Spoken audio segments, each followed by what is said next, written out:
Hello and welcome back to the new Discourses podcast. We're doing a little series to read through Gayle Rubin's 1984 essay called Thinking Sex: Notes for a Radical Theory of the Politics of Sexuality. The reason we're reading through this is because it's the first queer theory paper. So we've spent a lot of time talking about critical race theory. Everybody now is very aware of so-called gender ideology, transgenderism, has lots of names. I like gender Marxism and queer Marxism, frankly. Some of us are becoming familiar and comfortable with the words queer theory, and so it's good to look at the roots. And so in the previous episode of the podcast and of the series, we read the first, a little more than a third of this essay, and we saw the roots of queer theory. The roots of queer theory include Gayle Rubin giving kind of peculiar defenses for things like child pornography. It's an odd thing to defend. Communism, yet another odd thing to defend in a paper about a radical politics of sexuality. Man-boy love, or as she calls it, cross-generational encounters, which we also uncovered is very clearly, by the way that she says that people treat them, is very clearly a euphemism for pedophilia. Because even where you have like a Hugh Hefner character with his 20-year-old bunnies in his 80s, you don't get the level of revulsion that she indicates, and certainly not where you would have like a 40 or a 50-year-old cross-generationally meeting up with a 20-something. People might think it's inappropriate. People might even think it's gross. But what you don't have is the kind of reaction that she describes, which involves words like horror. I'll see if I can find that again very quickly where she says that. It's trying to scroll up. Unmodulated horrors, incapable of involving affection, love, free choice, kindness, or transcendence. Nobody believes that there is a 24-year-old woman or man, a 24-year-old person who is incapable of affection, love, and free choice in entering relationships, say, with a 50-year-old. That's intergenerational or cross-generational. So we do realize that we have unmodulated horrors, incapable of involving free choice, certainly, when we're talking about an adult and a child. So it's very clear what Gayle Rubin is defending. We also see a lot of defenses of kink, and we're going to hear a lot more of that, I think, as we go through this paper. And we're going to end up, like I said at the end of the last episode, breaking this into 3 episodes because it's longer than I thought it would be. And this one's actually going to be a little bit short, but as we go further, we're also going to see that what she's doing is kind of the typical thing. We saw this with the birth of intersectionality, which is also kind of predicted here or approached here. She's kind of talking about race and sex and other identity factors in addition to talking about sex and gender. Well, really mostly sex and sexuality. So intersectionality had this thing to it where what you kind of had going on was how do you twist the ratchet on feminists, right? It was how do we bring race to the feminist movement and call it white feminism and force them to do our bidding? How do we bring feminism into the black liberation movement or the black nationalist movement and get them to come along into this intersectional model? Well, we see the same kind of thing here where queer theory is going to basically come after feminism. It's not quite the same thing, but essentially what it is it's this kind of these internecine conflicts within feminism in the 1980s that are going to bend feminism in the direction that we've talked about on several podcasts and several things now, which is that feminism has been used. It hit its limit in some sense of utility, and now it's being discarded in favor of queer theory, which takes social constructivism a step further.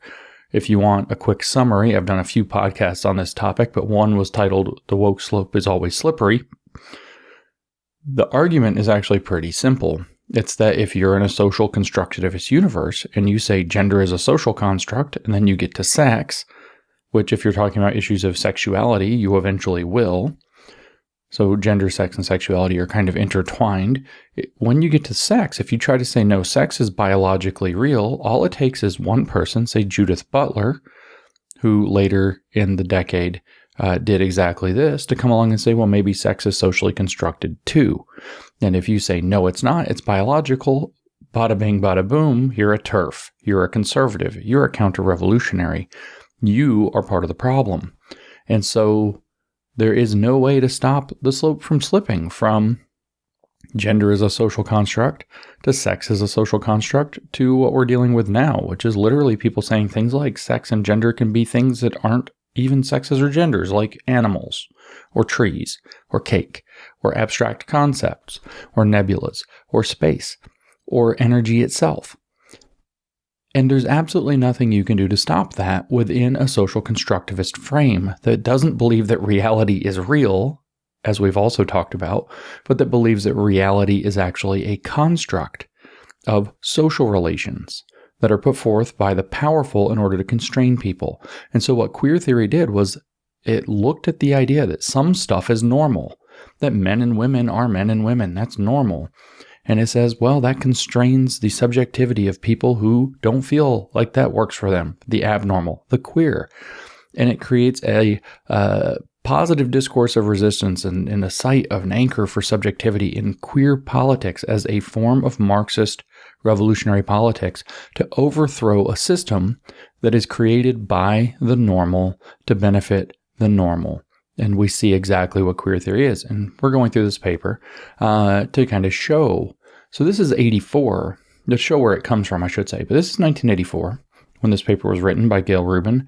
There's an article from 2016 somebody sent me this morning as I'm recording this on Twitter. We actually used the ideas in this article. I want to I just want to read through this. It's in whatever IDS News is, Academics and Research. I don't actually even know what that is or care. But the title is Speaker Discusses White Male Sexuality. This came out in 2016. We used exactly these ideas, as it turns out, in the Grievance Studies affair. Peter Boghossian, Helen Pluckrose, and I wrote a paper that we affectionately called Dildos because we suggested that straight men, particularly straight white men, could overcome their transphobia, and a new term we coined with the help of a peer reviewer, transhysteria, by practicing. In other words, by inserting things into their butts. And where we kind of got this idea was thinking through these concepts we're going to hear, but this is where queer theory went between 1984 and 2016, in those 32 years. The title is Speaker Discusses White Male Sexuality. And I'll just read through this article, which was written by Bailey Klein, like I said, in November of 2016. Practicing homosexuality is a normal, if not vital, part of demonstrating masculinity for straight white males, said Jane Ward, professor of gender and sexuality studies at the University of California, Riverside. So in case you missed it, this is where queer theory goes. The stuff that Gayle Rubin is setting up in this paper goes here. Practicing, let me say this clearly so you don't lose track, because it's obvious nonsense. Practicing homosexuality is a normal, if not vital, part of demonstrating masculinity for straight white males, said Jane Ward, professor of gender and sexuality studies at the University of California, Riverside. Practicing homosexual is a normal, if not vital, part of demonstrating masculinity for straight white males. Ward visited IU on Thursday, I assume this is Indiana University, but I don't know for sure, to talk about the ideas covered in her book, Not Gay, Sex Between Straight White Men. This was actually, believe it or not, when we were doing the Grievance Studies affair and we were writing that paper about transphobia, this is actually a vein of literature that I read rather extensively, that there are lots and lots and lots of claims by these sexualities studies professors who are social constructivists, who therefore believe that sex and sexuality are socially constructed, who therefore believe that you can change your sex and sexuality according to your whims, which sounds an awful lot like a form of conversion therapy, because that's what queer theory is offering. I read a lot of this stuff, and this is huge in the literature in so-called sexuality studies, which is completely based in queer theory. So the book is Not Gay, Sex Between Straight White Men. And specifically, Ward's book, specifically surrounding how homosexuality impacts straight white men. Quote, I'm very interested in complicating our understanding of heterosexuality because heterosexuality and queerness are mutually constituted, Ward said. What in the world does that mean? Heterosexuality and queerness are mutually constituted. Well, if we didn't make heterosexuality normal, we didn't consider it normal, if it wasn't normal, then being queer to that normal thing wouldn't exist.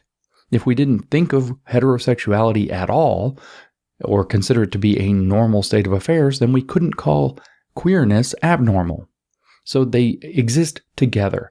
So, as the queer theorists want to do, they want to complicate our understanding of heterosexuality, literally to include homosexuality, while still being heterosexual, so that the words mean less, because then eventually they'll mean little or nothing. And when they mean little or nothing, the discursive terrain, as these people would put it, in which these ideas are created and socially enforced, will dissolve. And then you won't have the oppression created by a concept of a special kind of property called being normal, because you won't have any enforcement mechanisms, because you won't have any boundaries between the categories. Ward talked about how the ideas of queerness and normativity have changed in the past years. In the 90s, she said, it was normativity that was being analyzed. Quote, queerness became almost untethered from homosexual sex practices. So Gayle Rubin's writing this in 1984. Let's not lose Gayle Rubin here. And by the 1990s, queerness became almost untethered from homosexual sex practices.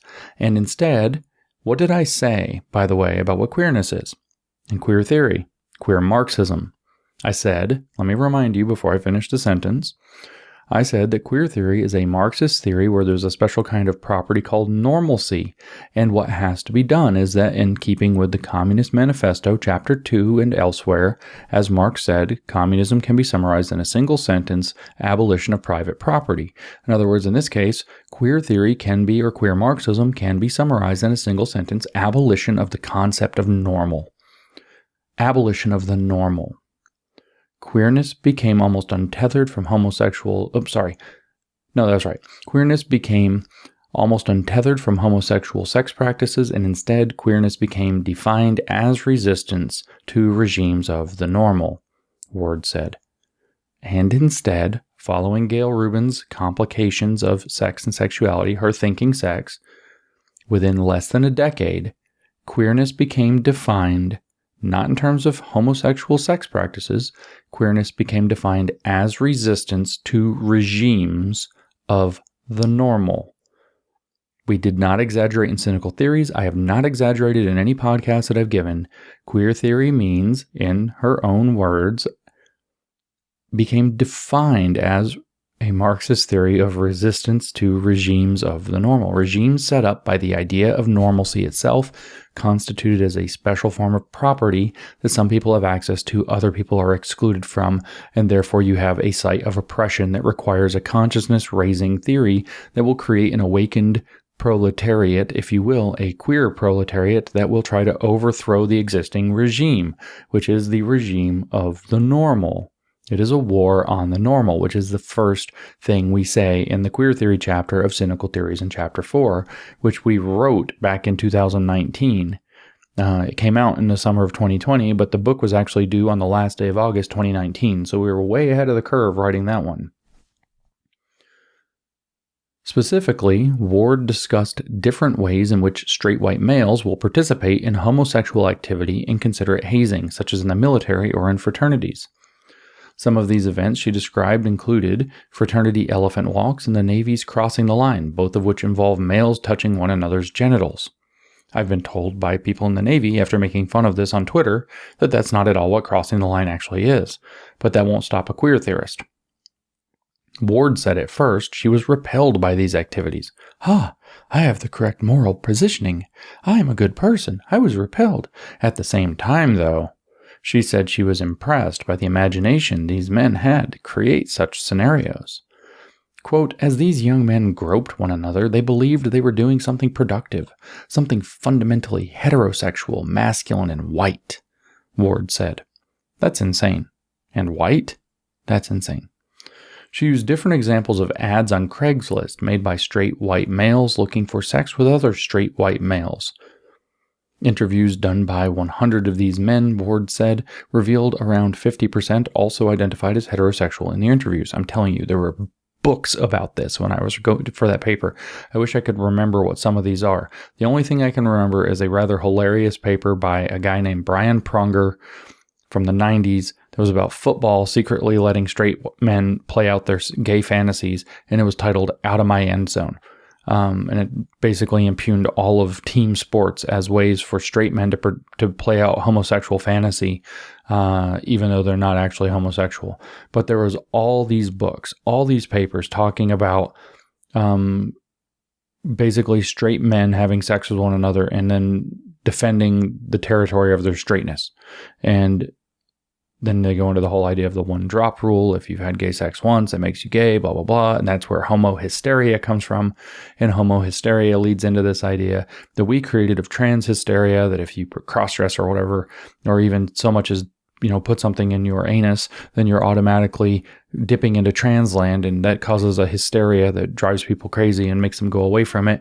And so men are actually terrified of becoming gay or becoming trans by indulging anything associated with gayness and transness. That's what the paper was about.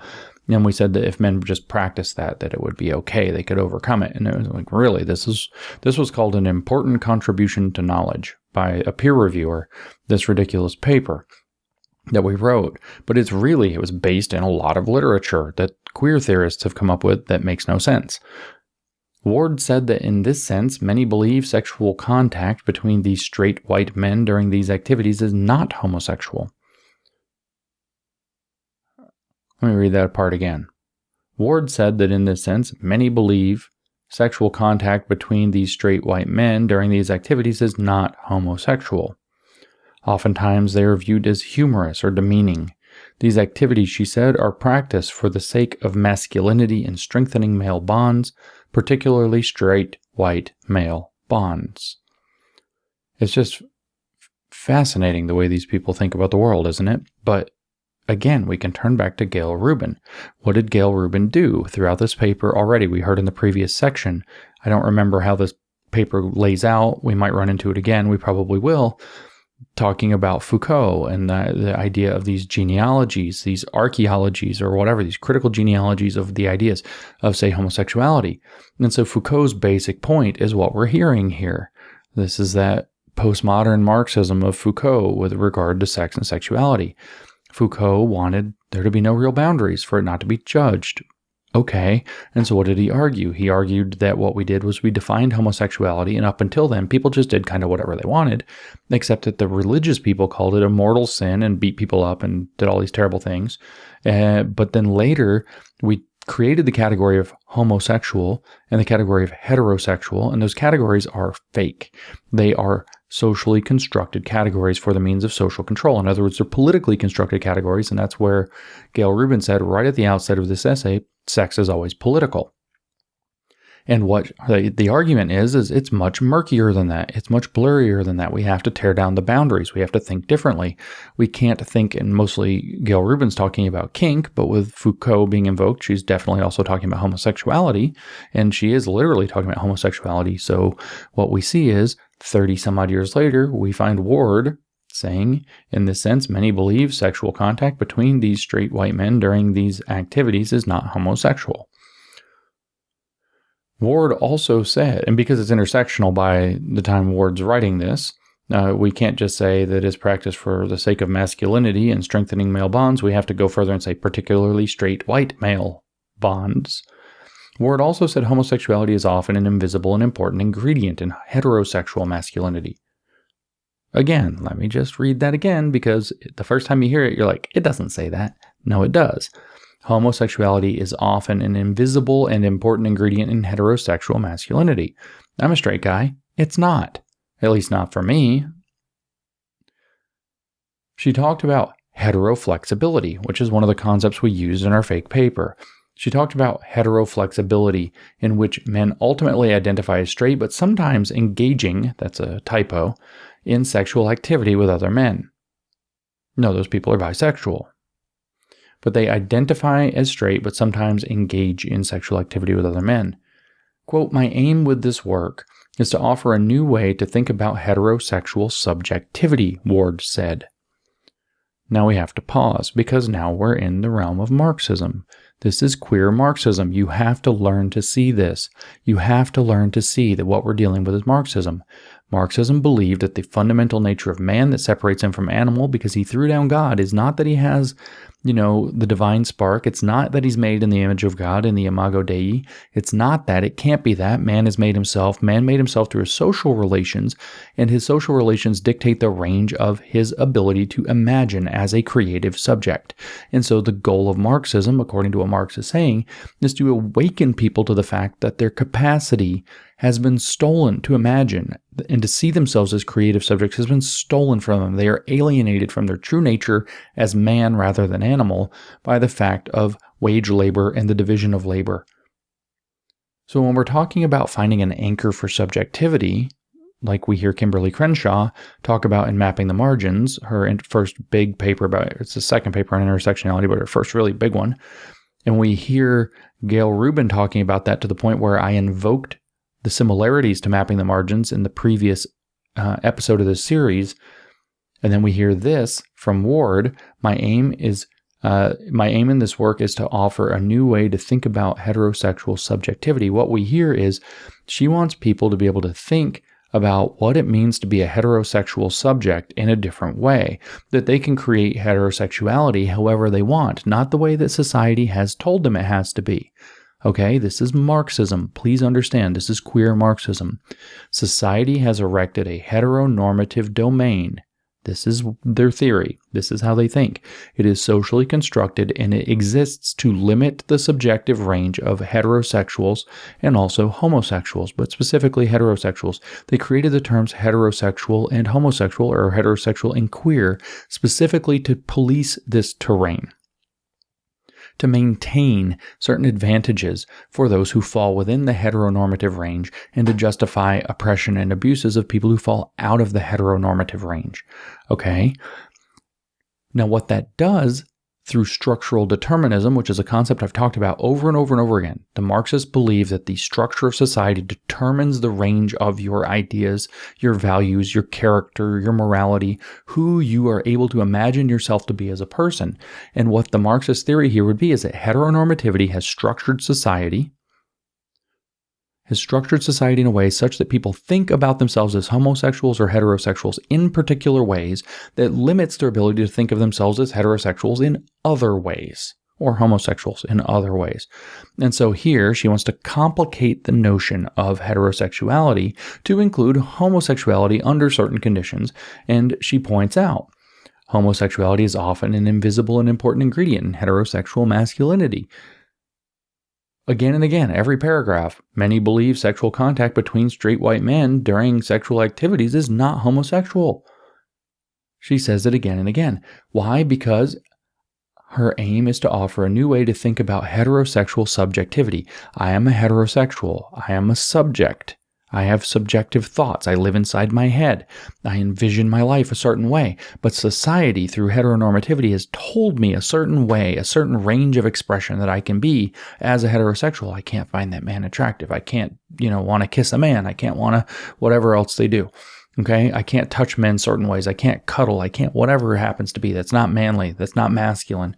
And she wants to expand the range of heterosexual subjectivity. So I say, oh, well, I can still be straight and still and have homosexual encounters.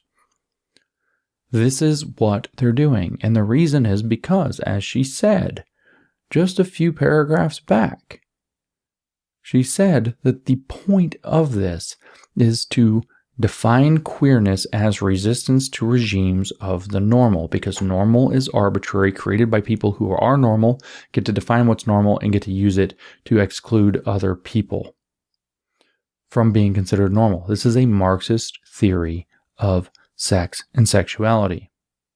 Now, I know it sounds like I've just gone like way out here, but this is where Gayle Rubin's ideas have led. Her new radical politics of sex and sexuality have led here. Where did I leave off? Sorry, I had to scroll around to find this. Heteroflexibility. Okay. My aim in this work, she said, is to offer a new way to think about heterosexual subjectivity. In other words, to find yourself as a creative subject who gets to have the creative power to define what it means to be heterosexual in a new regime that has complicated and synthesized a new meaning of heterosexuality that includes some homosexuality, which would be its dialectical opposite. Take a little heterosexuality or a lot of it, sprinkle in a little of its opposite, thesis, antithesis, synthesize some new heteroflexible domain where you're sometimes homosexual, but you're definitely not bisexual, because you're definitely still heterosexual, because we've complicated the notion of heterosexuality. This is a Marxist theory of sexuality. This is what Gayle Rubin was creating. She says that she wants to, I didn't even finish her whole thought, to offer a new way to think about heterosexual activity, not as the absence of homosexuality, but as its own unique mode of engaging homosexual sex, a mode that is characterized by pretense, disidentification, and heteronormative investments. So now she wants to say, well, straight people do have homosexual sex sometimes. We want to reconstitute heterosexual subjectivity to understand that sometimes it's homosexual as a new mode, though, of engaging. You're still straight if you do homosexual things in particular ways. And so long as there's this pretense about it, the disidentification, you don't identify as bisexual or homosexual, you just do it sometimes, and you still do other heteronormative things to say how heteronormative and heterosexual you are. Like, you hook up with your Brokeback Mountain and you come down and talk about what a straight guy you are all the time. That's making heteronormative investments. Then what you've actually done is you've actually found a new mode, according to this gender and sexuality professor, a new mode of being heterosexual. You're not in denial. You're not covering something up. You're not struggling with bisexuality that you don't know how to articulate for yourself. No, you found a completely new mode of heterosexuality that is sometimes just not heterosexual. This is what they're doing, and the purpose was to complicate the idea of heterosexual so that the concept of normal gets dissolved and torn down, because queer Marxism can be summarized in a single sentence: abolition of the normal. She, I guess this means Ward, made the case that these activities, I love how it always just keeps saying that, may not just be acts of bullying for young people coming into a group, such as the freshmen in a fraternity or the new recruits in a military unit, but rather desires these men usually do not follow. Tom Sweeney, a freshman attending the talk, said he believed this topic needed to be given more attention. Poor Tom Sweeney that he got dragged into this. Quote, I think that homosexual activity, especially between straight people, is something that is taboo and never discussed, but is an issue that has been very relevant to the culture for a very long time, Sweeney said. That's literally the end of the article. Poor Tom Sweeney that it ends on that point. So Tom Sweeney is a victim of grooming. Grooming into what? Homosexual activity? Well, that's up to him, whether he acts on it or not. Groomed into believing that heterosexuality means something other than heterosexuality. Groomed into believing a sexual Marxist or an identity Marxist or a queer Marxist conception of sex, gender, and sexuality, such that he's now clearly confused. He's been ideologically groomed to believe something about sex and sexuality that is just not the case. And that's why I keep calling these people groomers. So like I said, we blame Gayle Rubin for this in large part. Not that she gets so much credit. She was part of a current that was developing at the time. We blame Gayle Rubin for a lot of this because Gayle Rubin was the person who wrote the paper that we're reading now, Thinking Sex, in 1984, that sought, as she phrases it, a radical theory of the politics of sexuality that led us to this point, where the war on the normal is explicit. The war on the normal has a Marxist purpose. The purpose is to abolish the concept of normal entirely, because the concept of normal is regarded as a special form of property that some people get access to, which privileges them, and which other people are excluded from, which disadvantages them, and those people are not necessarily just gay or whatever. In fact, it's decoupled from homosexual acts, we just heard from Professor Ward. It is in fact that they have an awakened consciousness of this oppressive nature of normalcy, and therefore are now queer proletarians, queers. In the political sense, they are politically queer, which Pete Buttigieg was not, because he was straight passing, because he wore a suit, because At least at the time he showed up to work most or all days. And he did normal things, and he wasn't engaged in flamboyant, obvious queer politics, the kind of antinomian clownish forms that Herbert Marcuse said that the revolution would necessarily have to take way back in 1969 in an essay on liberation. The exact kinds of clownish forms that Gayle Rubin is actually encouraging in this paper. So we're going to pick back up now with a long step before we get back to the paper. But like I said, this is a shorter section. There's only a few pages. We went through 13 pages previously. We're going to go through about 6 today in this episode. And we're going to go back into Thinking Sex, Part 2. And again, I'm going to remind you, because we might run into it in this part, that there were parts of this, I read this on an airplane, and there were parts where I laughed out loud on the airplane to the point where people actually were looking at me because it's just kind of so hilarious. So let's bear with that and try to not crack up too much.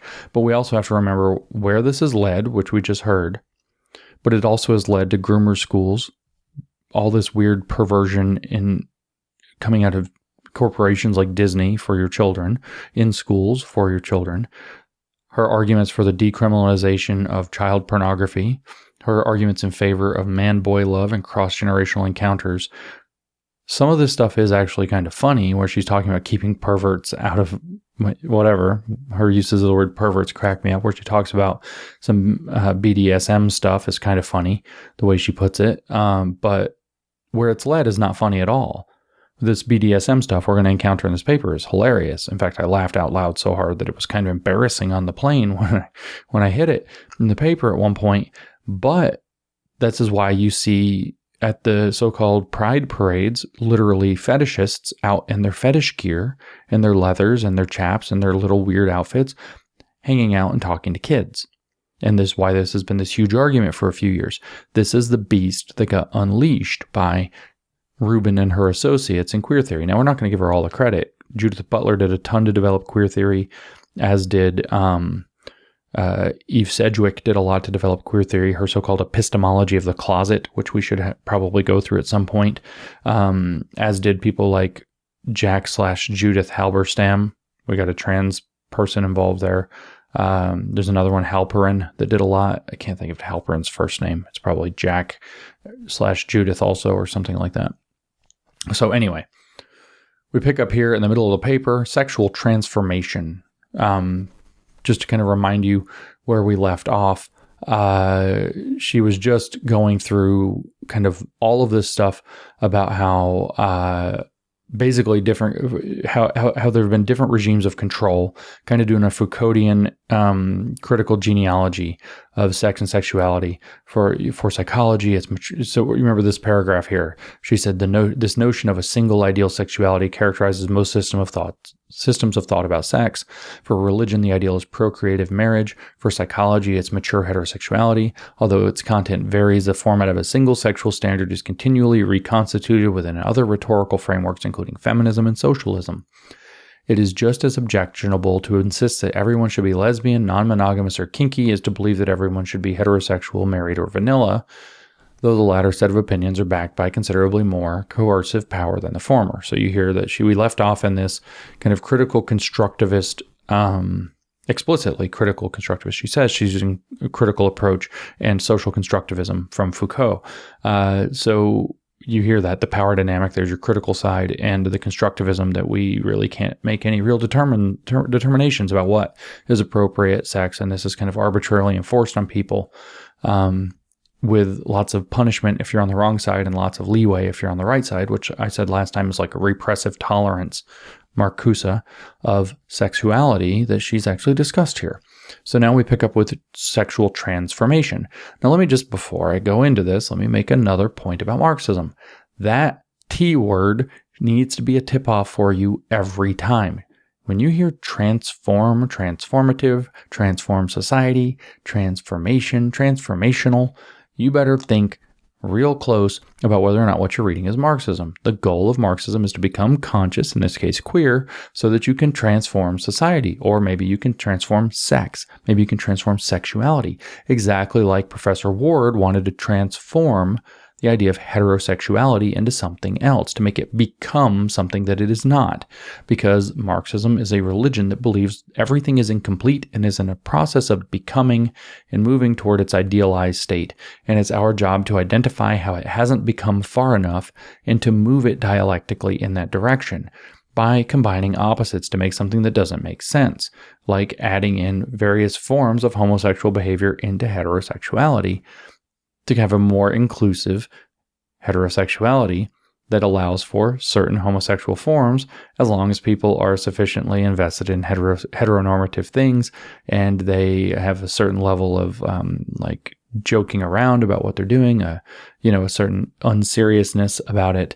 And I guess if they say no homo while they do homosexual acts.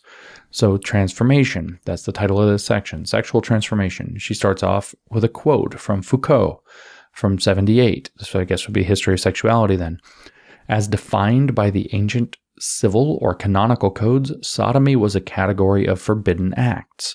The perpetrator was nothing more than the juridical subject of them. The 19th century homosexual became a personage, a past, a case history, and a childhood, in addition to being a type of life, a life form, and a morphology, with an indiscrete anatomy and possibly a mysterious physiology. The sodomite had been a temporary aberration. The homosexual was now a species. This is kind of typical of Foucault's style. It's kind of grandiose. It's kind of a little bit nonsense. It's a little bit like, let's lean in and exaggerate the way that things are being regarded. So we saw that exact same thing, though. That's what it was in Ward. The sodomite had been a temporary aberration. The homosexual was now a species. We created the idea of heterosexual and alongside it homosexual so that we could classify people into almost subspecies of human, normal and abnormal. What had been an aberrant behavior that was shunned by the religious became something that made you who you were, what your essential ontology is, your being. On Twitter, I went through another paper, queer theory paper, where the author, and this was in early childhood education, if you recall, this was the one, if you've seen my Twitter feed, if you haven't, I know you won't know what I'm talking about. I'm not going to go through the whole thing here. I might do a Groomer Schools 4 episode on it and read through that paper at some point too. But it's not that exciting. But at one point in the paper, the author says that the whole point is that the way that things are defined comes down to her human ontology, which is Marx's theory of what makes you a person, what makes you be as a person. And so here we have homosexual as being imprinted on people. This is who you are. This is what it means to be a person who is heterosexual or homosexual. They are this kind, those are that kind. They're different. There's nothing in between. And queer theory exists to try to blur those boundaries, to tear those down, specifically, as we heard, to complicate those things so that the regulatory regime established by the discursive modes, as they would phrase it. In other words, the fact that we categorize people into this, get certain expectations. If somebody says you're gay, you kind of expect they probably are gay. And if they say that they're straight, you kind of expect that they're not gay and that they're straight. And so what their sexual behavior is, that fact entirely needs to be complicated and thrown out. That needs to be rethought completely. We need to have a more synthetic understanding that enables the broader range of subjectivity, sexual subjectivity, so that can transform, so that people's very sense of being can be freed into a freer human ontology that's liberated from the regulatory regime.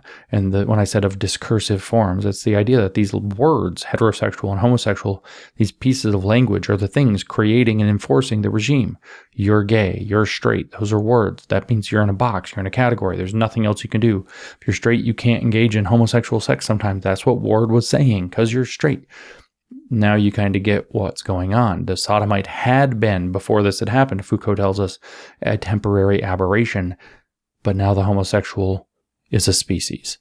So now we go back to Gayle Rubin. That's her introduction. So this is the unvarnished critical constructivist approach that she's taking.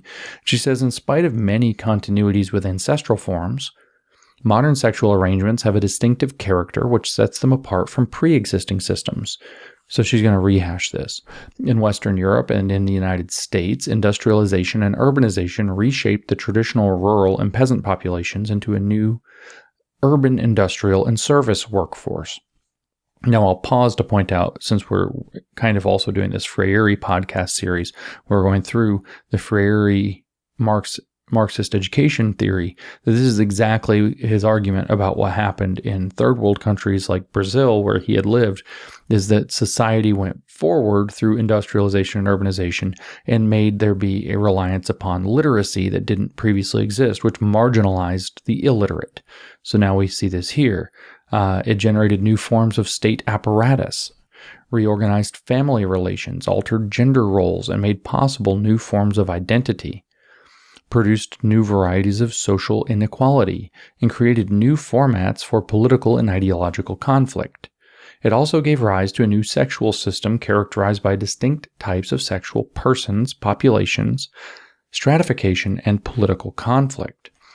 The writings of 19th century sexology suggest the appearance of a kind of erotic speciation. However outlandish their explanations, the early sexologists were witnessing the emergence of new kinds of erotic individuals and their aggregation into rudimentary communities. So I don't have to explain this because I just explained it through Foucault. She's literally just repeating Foucault here. The modern sexual system contains sets of these sexual populations, stratified by the operation of an ideological and social hierarchy. If your Marxism bell didn't just ring, you're not ready for this fight. The Marxism bell should have just rung clearly and loudly. The modern sexual systems, so now we're talking about systemic ideas about sex and sexuality and what it creates within the world, contain sets of these sexual populations stratified, so some are privileged and some are oppressed, by the operation of an ideological hierarchy and a social hierarchy. Ideological and social hierarchy. Marxist theory is that there's a social hierarchy based on the stratification based on access to the property of capital. The people in the upper class create an ideology that justifies why they get to have it and why other people need to be excluded from it.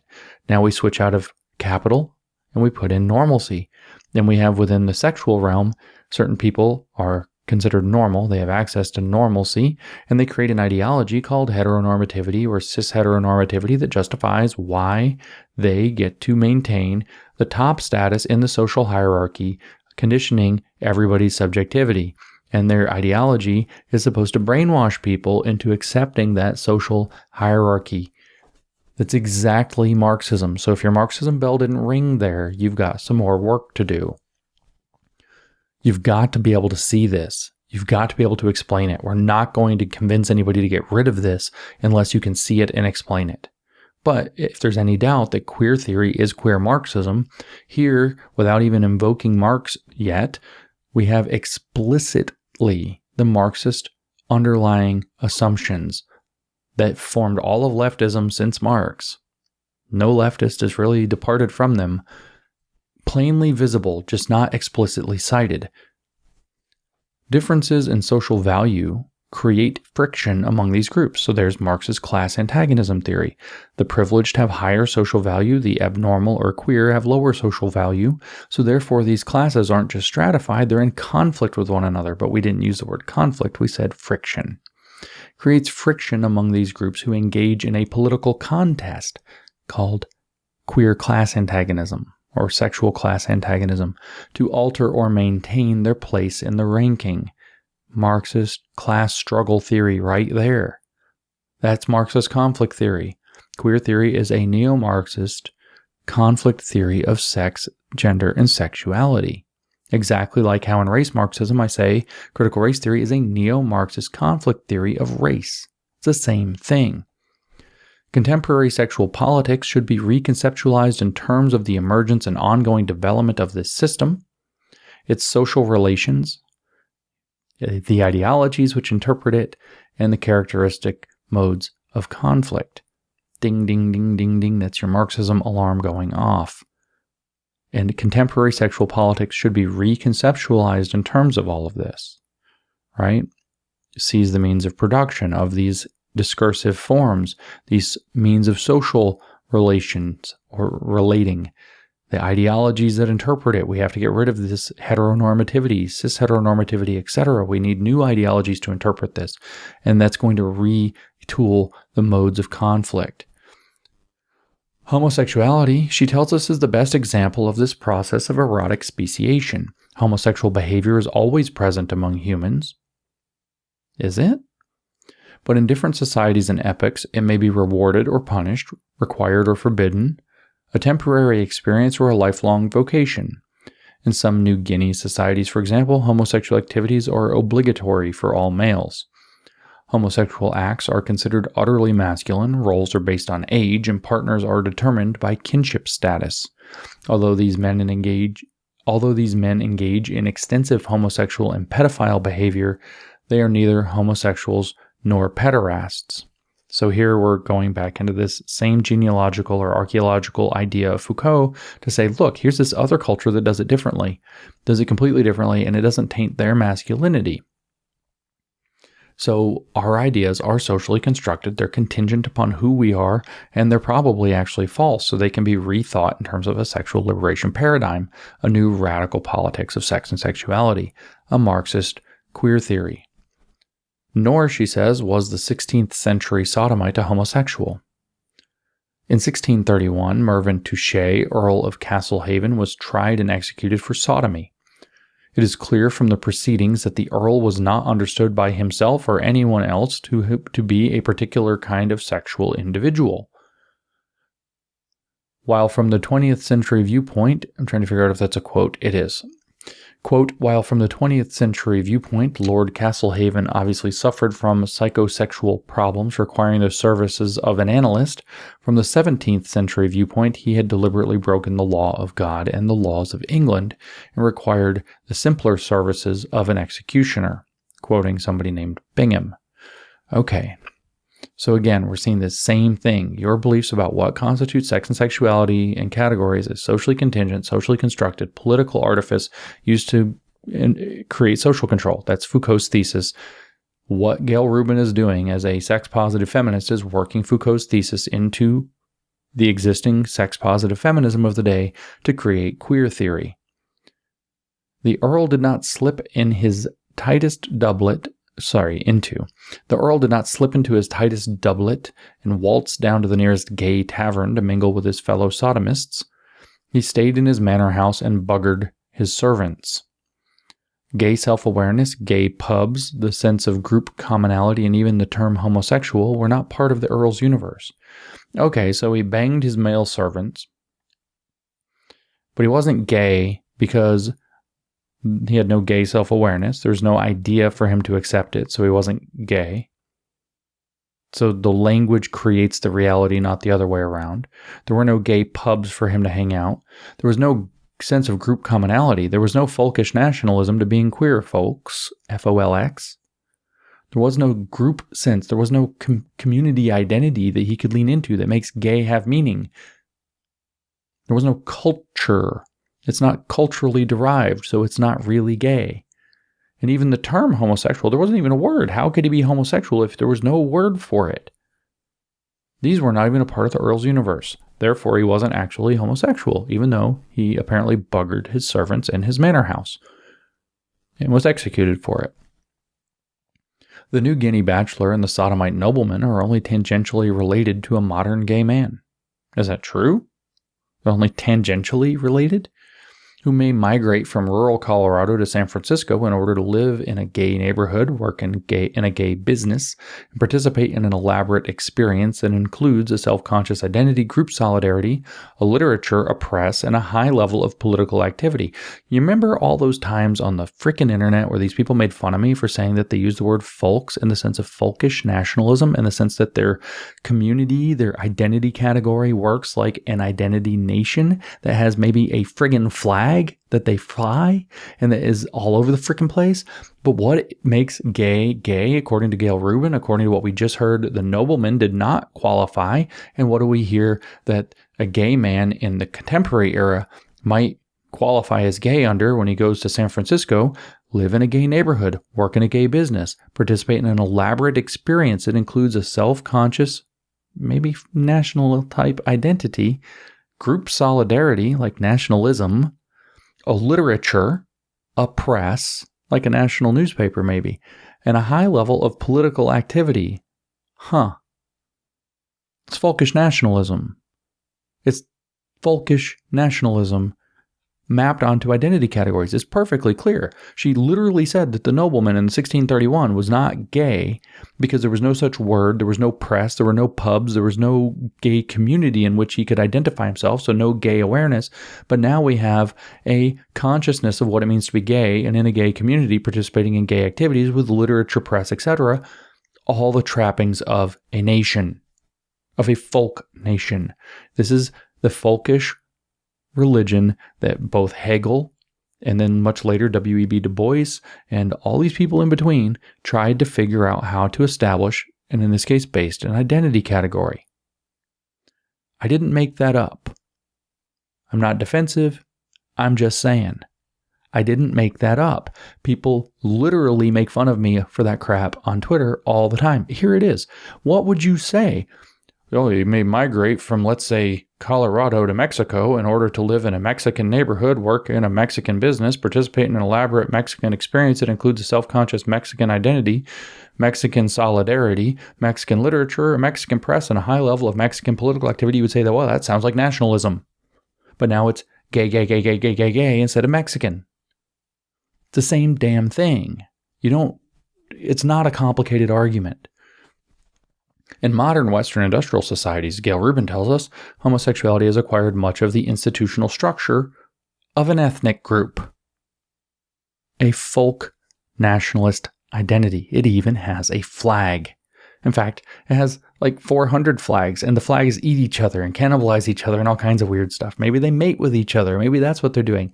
Maybe that's why they've got all those funny triangular stripes, including a Ukraine flag now, biting into the rainbow flag. The relocation of homoeroticism into these quasi-ethnic, nucleated, sexually constituted communities. Doesn't that sound nationalist?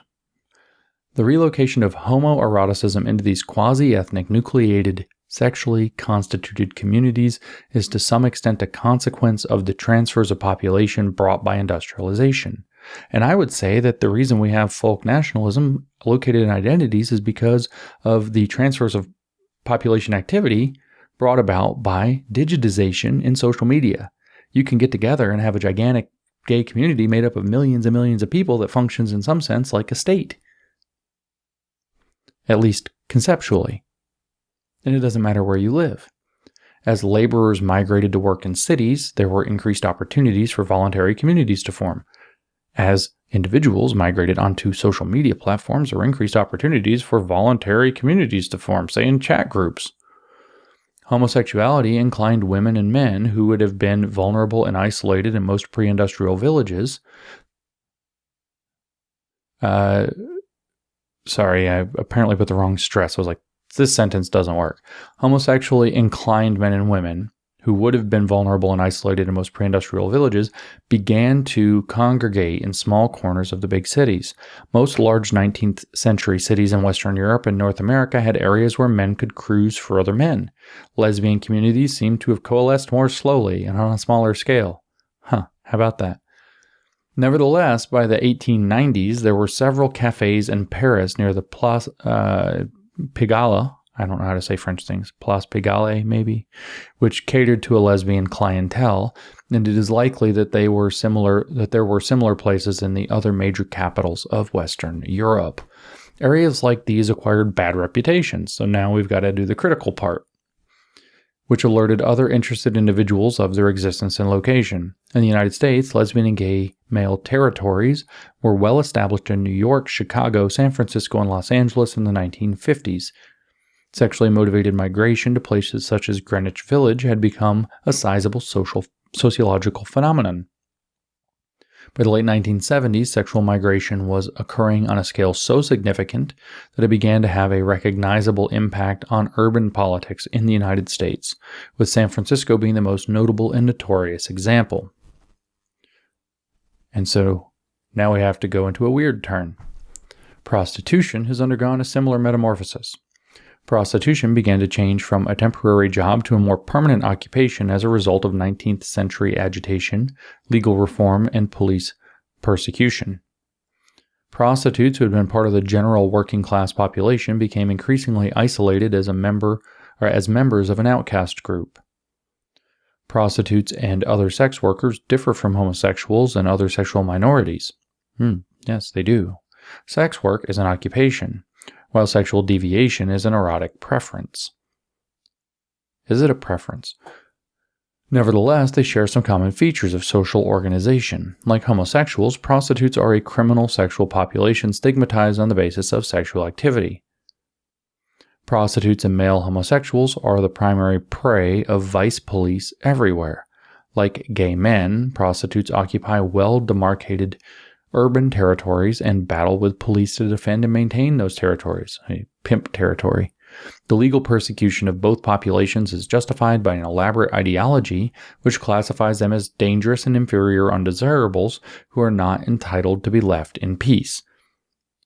So we're trying to mix together the way that prostitutes and homosexuals are treated because there are some similarities apparently. And is the goal here to do what? To elevate, it's to garner pity for the homosexuals and to elevate the status of prostitutes. Thinking sex. Gayle Rubin. Besides organizing homosexuals and prostitutes into localized populations, now what we're really seeing here is just like Ferrari's argument, by the way, that illiteracy is marginalizing these people. Now it's the idea that we're going to have, sexual decency and anti-obscenity kind of mentalities and laws as marginalizing prostitutes and being conflated here with also gay people. Besides organizing homosexuals and prostitutes into localized populations, the, quote, modernization of sex has generated a system of continual sexual ethnogenesis. But they're not nations. They're not folkish national type things. Other populations of erotic dissidents, commonly known as the perversions and the paraphilias, those are in scare quotes, by the way, also began to coalesce. Sexualities kept marching out of the diagnostic and statistical manual and onto the pages of social history. At present, several other groups are trying to emulate the successes of homosexuals. So what we're going to hear is that people realize that maybe there's some reasons that homosexuality is something that you're just born with, and that's what it is. And so we're going to treat people under a civil rights paradigm that way. And the queer theorists are going to latch on like a friggin' parasite. And all these, at present, let me just back up. Sexualities keep marching out of the diagnostic and statistical manual and onto the pages of social history. At present, several other groups are trying to emulate the successes of homosexuals. Bisexuals? And you think, okay. Sadomasochists, individuals who prefer cross-generational encounters. Now, why did you use the euphemism for pedophiles there, Gayle? Why did you do that? You didn't say pedophiles. You said individuals who prefer cross-generational encounters. This definitely is one of those fake things. Pedophile, that's 3 syllables, right? Individuals who prefer cross-generational encounters is like 17 or 18 syllables with a friggin' hyphen in it, right? This is totally the George Carlin trick. Why did you use the euphemism? Several other groups are trying to emulate the successes of homosexuals. Listen, gays, you got tricked. Everything you fought for is getting ruined by the queer theorists because they latched on like a parasite. And right here is where it happened. Sexualities keep marching out of the diagnostic. This is the first queer theory paper. Sexualities keep marching out of the diagnostic and statistical manual. That's the psychosis manual. And onto the pages of social history. At present, several other groups are trying to emulate the successes of homosexuals. Bisexuals, sadomasochists, individuals who prefer cross-generational encounters, aka pedophiles, transsexuals, and transvestites are all in various states of community formation and identity acquisition. The perversions are not proliferating as much as they are attempting to acquire social space, small businesses, political resources, and a measure of relief from the penalties for sexual heresy. Cross-generational encounters do not constitute sexual heresy. They are a heinous crime. It is child molestation. With transsexuals, which have become transgender, even Gayle Rubin couldn't have predicted that change, that slippery slope in 1984. The feminist movement has basically died. It is being killed.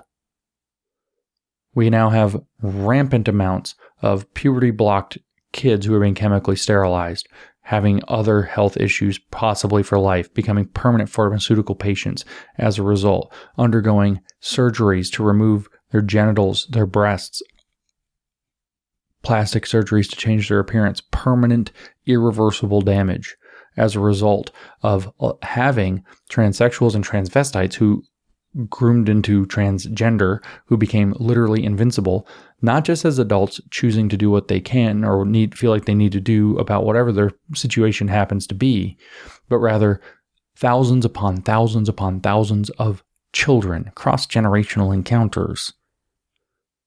The perversions are not proliferating as much as they are attempting to acquire social space, small businesses, political resources, and a measure of relief from the penalties for sexual heresy, because they are trying to emulate the successes of homosexuals as though nothing's different. And this is where the gays that are waking up to this are completely right. I guess I'm supposed to say gays and lesbians, but the people who I'm talking to are based and get it and don't care. What is going on is they have become a parasite on a civil rights movement like they always do. Critical race theory is a parasite on the civil rights movement. Queer theory was a parasite on the gay civil rights movement. And they hide behind that, and everything that was fought for by gays and lesbians, bisexuals, and their allies who believed in the civil rights cause, everything that was fought for is being perverted and turned into something poisonous and destructive. Literally cross-generational encounters. It's only a matter of time until the so-called minor attracted persons, or the pedophiles, the P, gets added to LGBTQP. LGBTQ plus. What's the plus? Starts with a P. Then we have fetishists. We have now furries, not predicted here. We have all of this stuff with the trans and the destruction of children. And we're just supposed to affirm, because pride, because parasite, because Marxist. That closes that section. We enter a new section, sexual stratification. Again, it's a Marxist theory. She quotes from Foucault at length to open. Again, the history of sexuality. An entire sub-race was born, different, despite certain kinship ties, from the libertines of the past. So we're not talking about people who just want to have fun or orgies or whatever. Not libertines, let anything go, you do you. No, a sub-race was born, different, despite certain kinship ties, from the libertines of the past. From the end of the 18th century to our own, they circulated through the pores of society. They were always hounded, but not always by laws. Were often locked up, but not always in prisons. Were sick, perhaps, but scandalous, dangerous victims, prey to a strange evil that also bore the name of vice and sometimes crime. They were children wise beyond their years, precocious little girls, ambiguous schoolboys, dubious servants and educators, cruel or maniacal husbands, solitary collectors, ramblers with bizarre impulses. They haunted the houses of correction, the penal colonies, the tribunals, and the asylums. They carried their infamy to the doctors and their sickness to the judges. This was the numberless family of perverts who were on friendly terms with the delinquents and akin to madmen. Michel Foucault. Just going to point out they were children wise beyond their years. Cross-generational encounters. Groomers. Frickin' pedo groomers. The industrial transformation of Western Europe and North America, tells us Gayle Rubin, brought about new forms of social stratification. Marxist theory. The resultant inequalities of class are well known and have been explored in detail by a century of scholarship. Doesn't say which scholarship that is. Industrial transformation of Western Europe and North America brought about social stratifications that have been explored by a century of scholarship. Wonder which scholarship that would be. Marxist. Just don't mention what it specifically is, and most people won't realize that you're referencing Marx. The construction of modern systems of racism and ethnic injustice have been well documented and critically assessed. Oh, critically. How about that? Marxism, critical race theory. It doesn't exist yet in 1984, but the prototype race thought, the Marxist race ideas have been coming in. The Marxists were toying around with pre-critical race theory tools, at least in the 1920s and 30s already. There was Marxist analyses of race. There were feminist analyses of sex and sexuality and gender. Feminist thought has analyzed the prevailing organization of gender oppression. But although specific erotic groups such as militant homosexuals and sex workers have agitated against their own mistreatment, there has been no equivalent attempt to locate particular varieties of sexual persecution within a more general system of sexual stratification. In other words, there's no Marxist theory of sexuality. There's no queer Marxism. There's a feminist Marxism, there's a race Marxism coming about, there's an ethnic Marxism, there's a class Marxism, but there's no sexual Marxism, there's no queer Marxism. Nevertheless, such a system exists, and in its contemporary form, it is a consequence of Western industrialization. How weird that it came from the same thing as a Marxist analysis would say it came from. Sex law is the most adamantine instrument of sexual stratification and erotic persecution. The state routinely intervenes in sexual behavior at a level that would not be tolerated in other areas of social life. Most people are unaware of the extent of sex law, the quantity and qualities of illegal sexual behavior, and the punitive character of legal sanctions.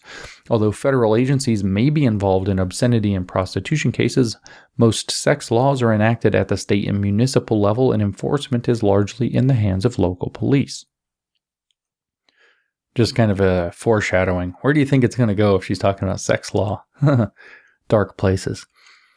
Thus, there's a tremendous amount of variation in the laws applicable to any given locale.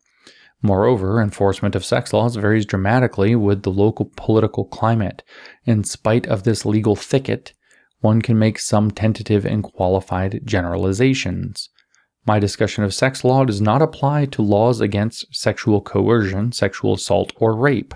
It does pertain to the myriad prohibitions on consensual sex and the, quote, status offenses such as statutory rape. Okay, what is statutory rape? I'll bite. Oh yeah, it's cross-generational encounters.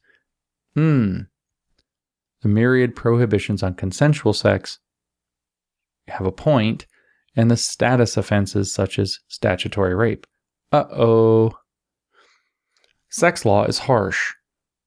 The penalties for violating sex statuses are universally out of proportion to any social or individual harm.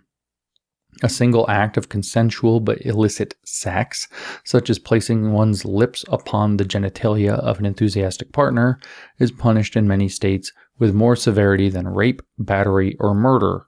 I wonder if that's actually true. Maybe it was in the 80s. I don't know. Maybe it was in the 70s. I don't know. Each such genital kiss, each lewd caress is a separate crime. It is therefore painfully easy to commit multiple felonies in the course of a single evening of illegal passion. So you first evoke the pathos. You get people saying, that's not fair, that's ridiculous, that's a thing. Then the next thing you know, we're talking about statutory rape. Once someone is convicted of a sex violation, a second performance of the same act is grounds for prosecution as a repeat offender, in which case penalties will often be even more severe. Does this happen? How often? In some states, individuals have become repeat felons for having engaged in homosexual lovemaking on 2 separate occasions. Once an erotic activity has been proscribed by sex law, the full power of the state enforces conformity to the values embodied in those laws. Law is not neutral either. We need a deep critical theory of that. Sex laws are notoriously easy to pass, as legislators are loath to be soft on vice. Once on the books, they are extremely difficult to dislodge. Sex law is not a perfect reflection of the prevailing moral evaluations of sexual conduct. Sexual variation per se is more specifically policed by the mental health professions, popular ideology, and extra-legal social practice. Oh, so it's not really all that heavily legally enforced, but you've made the big scary case to evoke the pathos, and now you can walk that back a little. Some of the most detested erotic behaviors, such as fetishism and sadomasochism, are not as closely or completely regulated by the criminal justice system as somewhat less stigmatized practices such as homosexuality. We can admit that the criminalization of homosexuality was probably a bad idea. That's fine. But you can see the game being played. And we've just now brought up sadomasochism, so it's going to get kinky. Areas of sexual behavior come under the purview of the law when they become objects of social concern and political uproar. Each sex scare or morality campaign deposits new regulations as a kind of fossil record of its passage. The legal sediment is thickest, and sex law has its greatest potency in areas involving obscenity, money, minors, and homosexuality. Minors. So each sex scare or morality. So what are we seeing here? We're, again, another, whether you want to call it an archaeology, maybe that's the better word, a Foucauldian archaeology. She's saying if you look back through the law, there are all these pretty much bogus sex scares. They freak people out. They get on morality crusades. They put these laws in. You can't really get rid of these laws.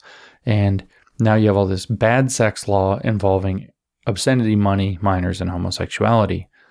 Obscenity laws, she tells us, enforce a powerful taboo against direct representation of erotic activities.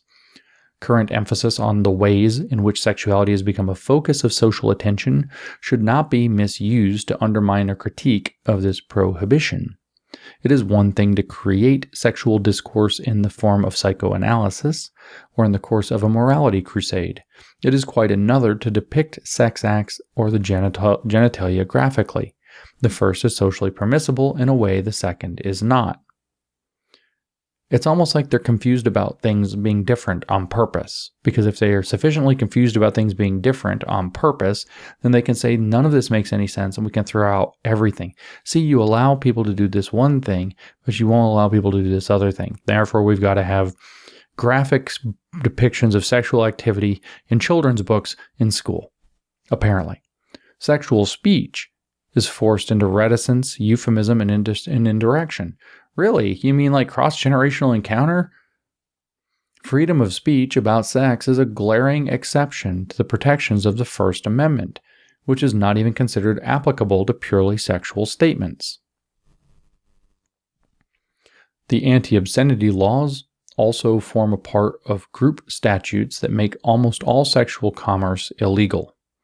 Sex law incorporates a very strong prohibition against mixing sex and money, except via marriage. You got to put that little dig in there, right? So marriage is technically a form of prostitution when you're a weirdo leftist. In addition to the obscenity statutes, other laws impinging on sexual commerce include anti-prostitution laws, alcoholic beverage regulations, and ordinances governing the location and operation of, quote, adult businesses. Yeah, like maybe that you shouldn't put a, quote, adult business by a school. The sex industry and the gay... Well, let's pause for a second, because what do we have going on in 2022? We literally have sex toy companies partnering with schools to put curriculum in. And some of that curriculum involves showing sex toys that the sex toy company sells. So the quote, adult business is in the school, in some of these schools now. The sex industry, that's what queer theory has brought us from this particular complaint. The sex industry and the gay economy have both managed to circumvent some of this legislation, but that process has not been easy or simple. The underlying criminality of sex-oriented business keeps it marginal, underdeveloped, and distorted. Sex businesses can only operate in legal loopholes. This tends to keep investment down and to divert commercial activity toward the goal of staying out of jail rather than delivery of goods and services. It also renders sex workers more vulnerable to exploitation and bad working conditions. If sex commerce were legal, sex workers would be more able to organize and agitate for higher pay, better conditions, greater control, and less stigma. You could have a prostitutes union, in other words. Whatever one thinks of the limitations of capitalist commerce, such an extreme exclusion from the market process would hardly be socially acceptable in other areas of activity. Now we're going to the communist. As my friend Jesse Kelly often likes to point out, the communist loves nothing more than to use your own principles against you. So let's invoke communism. Whatever one thinks of the limitations of, let's invoke capitalism. Your values have to be used against you. Whatever one thinks of the limitations of capitalist commerce, such an extreme exclusion from the market process would hardly be socially acceptable in any other area of activity. It's just a market issue. You're a market guy. Let us have sex shops in schools via the internet and curriculum. 2022. This is what you get 36 years later. Imagine, for example, 38 years later. Imagine, for example, that the exchange of money for medical care, pharmacological advice, or psychological counseling were illegal. Medical practice would take place in a much less satisfactory fashion if doctors, nurses, druggists, and therapists could be hauled off to jail at the whim of local, quote, health squads. But that is essentially the situation of prostitutes, sex workers, and sex entrepreneurs. Yeah. Okay, so sex work and medicine are the same. That's the argument. And now we get it, though. Ready? Guess what the next word is? Marx himself considered the capitalist market a revolutionary if limited force. The Marxist loves nothing more than to use your values against you. Even Marx understood that the capitalist market is a revolutionary force. It's just limited in its capacity, so we've got to be able to take it further. He argued that capitalism was progressive in its dissolution of pre-capitalist superstition, prejudice, and the bonds of traditional modes of life. Quote, hence the great civilizing influence of capital, its production of a state of society compared with which all earlier stages appear to be merely local progress and idolatry of nature, end quote, quoting Marx. Keeping sex from realizing the positive effects of the market economy hardly makes it socialist. Queer Marxism. The law is especially ferocious in maintaining the boundary between childhood, quote, innocence and, quote, adult sexuality. Oh boy. I'm just going to do that again. The law is we're complaining here. Remember, Gayle's complaining here. The law is especially ferocious in maintaining the boundary between childhood, quote, innocence and, quote, adult sexuality. Rather than recognizing the sexuality of the young and attempting to provide for it in a caring and responsible manner, our culture denies and punishes erotic interest and activity by anyone under the local age of consent. The amount of law devoted to protecting young people from premature exposure to sexuality is breathtaking. Just let that soak in. Let me remind you, this is where queer theory started.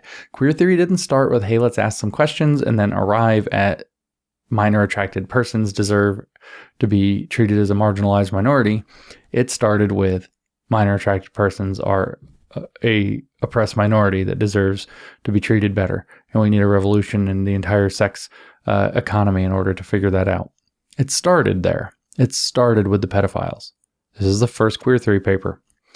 The primary mechanism for ensuring the separation of sexual generations is age of consent laws, which, since she cited Foucault several times, we'll remember Foucault hated the idea of age of consent laws. He signed the petition, I should say, in 1977, 7 years before this paper came out, to completely abolish age of consent in France. It was 15 years old at the time, but that was apparently far too old. He wanted to get rid of it entirely. The primary mechanism, Gayle Rubin tells us, for ensuring the separation of sexual generations is age of consent laws. These laws make no distinction. So you bring up this point, which has some basis in being reasonable to most people, so that you can get people on the slope that you've lubed up to slip all the way down. These laws make no distinction between the most brutal rape and the most gentle romance. A 20-year-old convicted of sexual contact with a 17-year-old will face a severe sentence in virtually every state, regardless of the nature of the relationship. This is where we were talking in the previous episode about discernment around that one particular case being relevant. Within a few years of the magic line of the age of consent, discernment might be something worth bringing into, and laws could be written to account for that. Does that mean that we get rid of age of consent laws? Yes to the queer theorist. No to normal people. Nor, she says, are minors permitted access to, quote, adult sexuality and other forms. They are forbidden to see books, movies, or television in which sexuality is, quote, too graphically portrayed. It is legal for young people to see hideous depictions of violence, but not to see explicit pictures of genitalia. Sexually active young people are frequently incarcerated in juvenile homes or otherwise punished for their, quote, precocity. So kids are allowed to watch at certain ages certain amounts of violence, but they can't see porn. And this is a big problem to Gayle Rubin. This is the kind of stuff queer theory has existed from the beginning to try to argue for. Adults who deviate too much from conventional standards of sexual conduct are often denied contact with the young, even their own. This is apparently a problem. You don't want to... sex offenders are kept away from children, like in schools. How about that? What happens if you break that one down? Whoops, groomer schools. Go look at libs of TikTok. Custody laws permit the state to steal the children of anyone whose erotic activities appear questionable to a judge presiding over family court matters. So I guess the children did not belong to the state back in 1984 yet. Countless lesbians, gay men, prostitutes, swingers, sex workers, and, quote, promiscuous women have been declared unfit parents under such provisions. Members of the teaching professions. This is a delicious pause right here, right? Fuck. Groomer schools. Yes, I did swear under my breath. Members of the teaching professions are closely monitored for signs of sexual misconduct. Well, not anymore, apparently. Thanks, Gayle. If you wondered how groomer schools, how did we get here? James, how did we get here? Well, here we have the first queer theory paper by the first queer theorist openly complaining that it's a problem that members of the teaching professions are closely monitored for signs of sexual misconduct. In most states, certification laws require that teachers arrested for sex offenses lose their jobs and credentials. That's a problem, according to Gayle Rubin, the first queer theorist. In most states, certification laws... Whoops, I already said that part. In some cases, a teacher may be fired merely because an unconventional lifestyle becomes known to school officials. Not anymore. They put it on TikTok and bring it into their classrooms because that barrier got broken down and nobody wanted to play the discernment game. Every subsequent barrier had to be broken down too. Moral turpitude is one of the few legal grounds for revoking academic tenure. Apparently not anymore. Why? Because Gayle Rubin started agitating for it in 1984, and eventually nobody was able to stop that. Or willing. The more influence one has over the next generation, the less latitude one is permitted in behavior and opinion. I agree with that, but Gayle Rubin thinks it's a problem.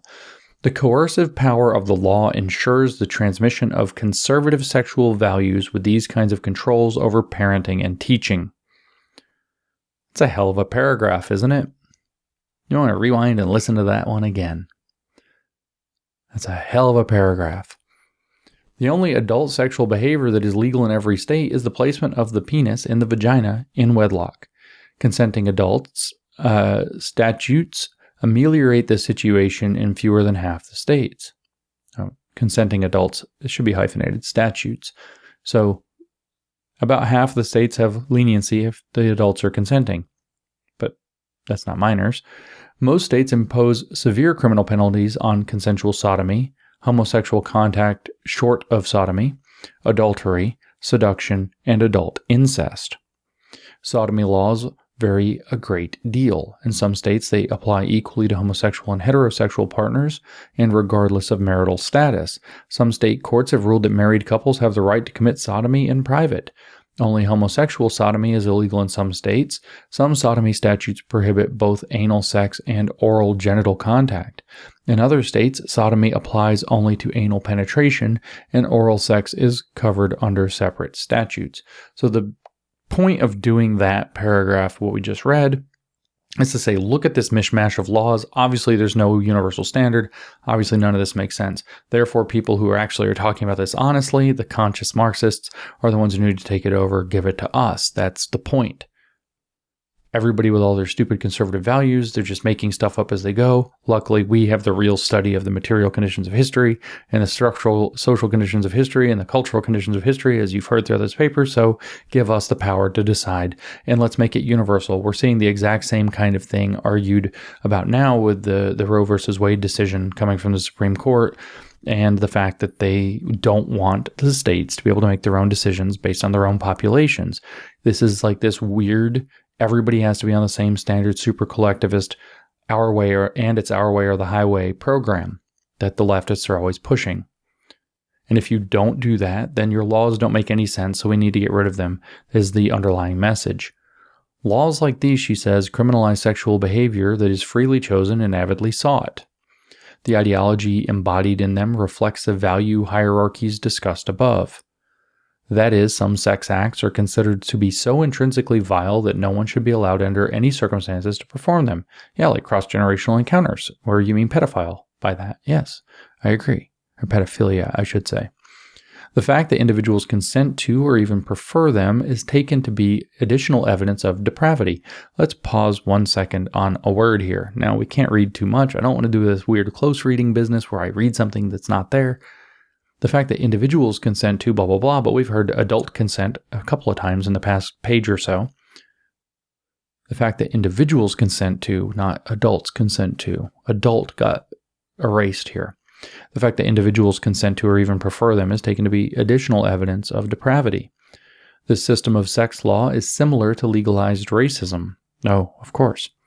State prohibition of same-sex contact, anal penetration, and oral sex make homosexuals a criminal group denied the privileges of full citizenship. With such laws, prosecution is persecution. Even when they are not as strictly enforced, as is usually the case. Oh, there was a question earlier. How often are these laws actually enforced? Oh, apparently not usually. The members of criminalized sexual communities remain vulnerable to the possibility of arbitrary arrest or to periods in which they have become the objects of social panic. Now, I'm a big fan of decriminalizing nonsense laws that do assert arbitrary power. As a Tennessean, it is my duty constitutionally, my state constitution, ordered to resist the application of arbitrary power. And I agree, people shouldn't have to live in fear of arbitrary arrest. And so, yeah, having a law on the books that you just don't enforce is actually a bad practice. But most people agree with this now. Most of us have realized that we have a lot of laws on the books that mostly don't get enforced, which means they can be selectively enforced, which is arbitrary, which is tyranny, which is not appropriate, which is not becoming of the American ideal or experiment. Possibility of arbitrary arrest, she says, or to periods in which they become the objects of social panic. When those occur, the laws are in place and the police action is swift. I agree that actually, and this is where they get you, you have to be careful, that you get sucked in by this stuff. Like, that's a totally valid point. And then it goes totally into the toilet because it's defending stuff like getting rid of statutory rape laws and child molestation criminalization and the criminalization of child porn. It's just very frustrating. Even sporadic enforcement serves to remind individuals that they are members of a subject population. The occasional arrest for sodomy, lewd behavior, solicitation, or oral sex keeps everyone else afraid, nervous, and circumspect. Again, that's a fair point that's getting used to leverage a unfair point, the typical Mott and Bailey game. The state also upholds the sexual hierarchy through bureaucratic regulation. Immigration policy still prohibits the admission of homosexuals and other sexual, quote, deviates into the United States. Military regulations bar homosexuals from serving in the armed forces. No longer true. The fact that gay people cannot legally marry, also no longer true, means that they cannot enjoy the same legal rights as heterosexuals in many matters, including inheritance, taxation, protection from testimony in court, and the acquisition of citizenship for foreign partners. Pause to point out the paper that I reviewed on Twitter that I mentioned earlier, which is a queer theory paper for preschoolers and fourth graders. Actually, it's by a preschool teacher writing about fourth grade that she doesn't even teach.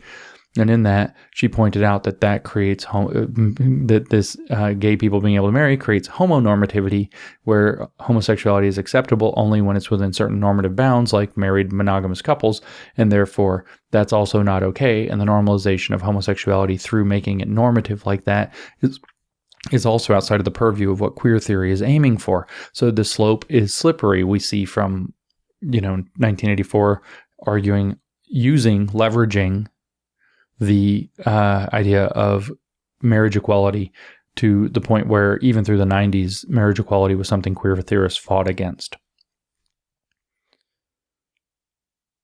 These are but a few ways that the state reflects and maintains the social relations of sexuality. So we're going to frame this out in terms of Marxist framing. The law buttresses structures of power, codes of behavior, and forms of prejudice. At their worst, sex law and sex regulation are simply cultural apartheid. Although the legal apparatus of sex is staggering, most everyday social control is extra-legal. Less formal but very effective social sanctions are imposed on members of, quote, inferior sexual populations. In her marvelous ethnographic study of gay life in the 1960s, Esther Newton observed that the homosexual population was divided into what she called the, quote, overts and the, quote, coverts. Quote, the overts live their entire working lives within the context of the gay community. The coverts live their entire non-working lives within it, end quote, quoting Newton. At the time of Newton's study, the gay community provided far fewer jobs than it does now, and the non-gay work world was almost completely intolerant of homosexuality. There were some fortunate individuals who could be openly gay and earn decent salaries, but the vast majority of homosexuals had to choose between honest poverty and the strain of maintaining a false identity. Though this situation has changed a great deal, discrimination against gay people is still rampant. For the bulk of the gay population, being out on the job is still impossible. Generally, the more important and higher paid the job, the less society will tolerate overt erotic deviance. So I want to frame this a bit, because she's using gay, and especially in the current era, we understand the civil rights success for gays and lesbians. But she's not limiting it to that. So what she's doing is she's leveraging what the gays fought for, the civil rights that the gays fought for, in order to push the stuff that nobody defends except queer theorists and Marxists. But I pick back up. If it is difficult for gay people to find employment where they do not have to pretend, it is doubly and triply so for more exotically sexed individuals. See? We left. Let's use gay. Get the empathy flowing. Now it's even worse for, quote, more exotically sexed individuals. This is where I laugh. Sadomasochists leave their fetish clothes at home and know that they must be especially careful to conceal their real identities. An exposed pedophile would probably be stoned out of the office. Having to maintain such absolute secrecy is a considerable burden. Sadomasochists leave their fetish clothes at home. No shit. Like, no shit. Don't wear that to work. Pedophiles would probably be stoned out of the office. So glad you're coming to the defense of pedophilia, Gayle. Having to maintain such absolute secrecy is a considerable burden. Even those who are content to be secretive may be exposed by some accidental event.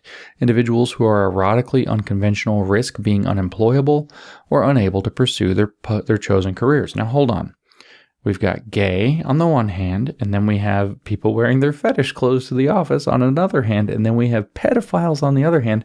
And in this paragraph, Gayle succeeds in leveling that completely. And in fact, saying that the further down that scale you get, the more oppressed you actually are. Everything that the gay civil rights movement worked for was being set up to be undermined. A parasite latched on and stole, hijacked, and ruined everything that was worked for there. The queer theory is the problem. It was not the gay agenda, as we heard about back in the day from the social conservatives. It was the queer agenda, and if we could have disambiguated then, we might have saved ourselves a lot of trouble, and we need to disambiguate now. Public officials and anyone who occupies a position of social consequence, Gayle tells us, are especially vulnerable. A sex scandal is the surest method for hounding someone out of office or destroying a political career. The fact that important people are expected to conform to the strictest standards of erotic conduct discourages sex perverts of all kind from seeking such positions. I laughed pretty hard when I read that. The fact that important people have higher standards put on them is a problem, but sex perverts got me. The fact that important people are expected to conform to the strictest standards of erotic conduct discourages sex perverts of all kinds from seeking such positions. Instead, erotic dissidents are channeled into positions that have less impact on the mainstream of social activity and opinion, to which I thought, based, that's correct. Yes, they should. That's right. Very good. Okay. But that's what Gayle's complaining about. That's what queer theory exists to undo. The expansion of the gay economy in the last decade has provided some employment alternatives and some relief from job discrimination against homosexuals, back to the empathy. But most of the jobs provided by the gay economy are low status and low paying. Bartenders, bathhouse attendants, and disc jockeys are not bank officers and corporate executives. Empathy, empathy, empathy, empathy, pathos, pathos, pathos. Many of the sexual migrants who flock to places like San Francisco are downwardly mobile. They face intense competition for choice positions. The influx of sexual migrants provides a pool of cheap and exploitable labor for many of the city's businesses, both gay and straight. Families play a crucial role in enforcing sexual conformity. Family bad. Hi, Marx. Much social pressure is brought to bear to deny erotic dissidents the comforts and resources that families provide. Popular ideology holds that families are not supported to produce or harbor erotic nonconformity. Many families respond by trying to reform, punish, or exile sexually offending members. Many sexual migrants have been thrown out by their families, and many others are fleeing from the threat of institutionalization. Any random collection of homosexuals, sex workers, or miscellaneous perverts, again, can provide heart-stopping stories of rejection and mistreatment by horrified families. Okay, any random collection of homosexuals, empathy, sex workers, or miscellaneous perverts. Okay, perverts. Christmas is a great family holiday in the United States, and consequently, it's a communist loves to use what you value against you. Christmas is the great family holiday in the United States, and consequently, it is a time of considerable tension in the gay community. Half the inhabitants go off to their families of origin. Many of those who remain in the gay ghettos cannot do so and relive their anger and grief. In addition to economic penalties and strain on family relations, the stigma of erotic dissidence creates friction at all other levels of everyday life. The general public helps to penalize erotic nonconformity when, according to the values that they have been taught, that's all it is, the values that they've been taught, landlords refuse housing, neighbors call in the police, and hoodlums commit sanctioned battery. Gay bashing, yes. And then we start getting into things like prostitutes and pedophiles and perverts. Not to justify the battery, but some of these other things cause problems. Landlords probably have a decent vested interest in not having prostitute run a prostitution thing out of their property, for example. The ideologies of erotic inferiority and sexual danger decrease the power of sex perverts and sex workers in social encounters of all kinds. They have less protection from unscrupulous or criminal behavior, less access to police protection, and less recourse to the courts. Maybe they should wear their leathers to court, and then the judge will... wait, I'm getting my pieces mixed up. Dealings with institutions and bureaucracies, hospitals, police, coroners, banks, public officials are more difficult. Yeah, if you show up at the bank in your fetish leathers, people might be a little alarmed. Sex is a vector of oppression. In other words, we're going to look at sex in a Marxist way because we need new radical politics of sex, and that's why we're thinking sex. That's what this paper is about. Queer theory is queer Marxism. Gayle Rubin, 1984. Thank you. The system of sexual oppression cuts across other modes of social inequality. You feel the rumblings of intersectionality coming into play, sorting out individuals and groups according to its own intrinsic dynamics. It is not reducible to or understandable in terms of class, race, ethnicity, or gender. Intersectionality is poking over the wall. Wealth, white skin, male gender, and ethnic privileges can mitigate the effects of sexual stratification. A rich white male pervert will generally be less affected than a poor black female pervert. But even the most privileged are not immune to sexual oppression. Some of the consequences of the system of sexual hierarchy are mere nuisances. Others are quite grave. In the most serious manifestations, the sexual system is a Kafkaesque nightmare in which unlucky victims become herds of human cattle, whose identification, surveillance, apprehension, treatment, incarceration, and punishment produce jobs and self-satisfaction for thousands of vice police, prison officials, psychiatrists, and social workers. Produce jobs and self-satisfaction for police, prison officials, psychiatrists, and social workers. What a demented view. But she's thinking like, oh, we're cleaning up the perverts off the street. We're cleaning up the prostitutes. We're getting rid of the pimps. Like, there's never this discussion that these things that are happening have downsides. There's just, oh yeah, people should just be able to do whatever they want. That'd be so great. We're going to liberate people's sexuality. We're going to liberate their, which doesn't mean like, let's not be ridiculous. She appeals to let's not be ridiculous, but then comes back to repeatedly things like pedophilia, cross-generational encounters, child pornography, exposing children to pornography, exposing children, getting rid of statutory rape law. I mean, she comes back to these things again and again and again. It's not like it just kind of like, oh, said it once, that's bad already. No, it's literally, it comes back to it again and again and again. And so we're going to stop here with the part of the essay. We'll do part 3 in another episode. But now we have more of a sense of queer theory as it has evolved into 2016 from Professor Ward, the article about Professor Ward's heterosexuality that apparently includes homosexuality for straight white men. But also we see how it's framed back against these ideas of Gayle Rubin. We've also seen from these ideas of Gayle Rubin specific places where it's almost like you could see her like kind of cutting the links in the chain link fence, keeping some of the big problems that we see right now in society, like grooming children, like bringing sex toys and so on into schools, like drag queen story hour, like all of this kind of stuff. These are genuine problems. You can see where she's cutting the links of the fence that are keeping those things out, even in 1984 in this very first queer theory paper. And so we'll pick up with our exploration of Gayle Rubin's Thinking Sex, the original queer theory paper, the first one, and another episode that wraps it up. And you can kind of already tell, you now know all this stuff that you're seeing has a root. That root is queer theory. Queer theory is queer Marxism. It's Marxism that is using a lot of Foucauldian postmodern thought in order to get around the idea of physical reality and to reshape the way that we're going to think. You can't categorize male and female anymore. You can't categorize straight and gay anymore.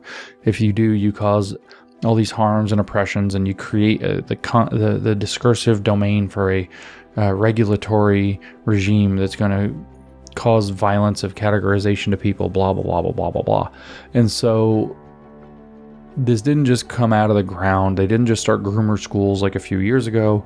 The kind of genealogy I gave of it in the Groomer Schools series, and in particular the first episode of the Groomer Schools series that I did previously, didn't really dive at this level of depth into what it looks like on the ground where queer theory was getting started, where a new politics of sex that's explicitly Marxist, a Marxist engine dropped into this idea of sex and sexuality that we see with queer theory, that we see being born with Gayle Rubin. So the paper's a bit of a doozy. I'm glad you're along for the ride, and we will listen more to the rest of it next time.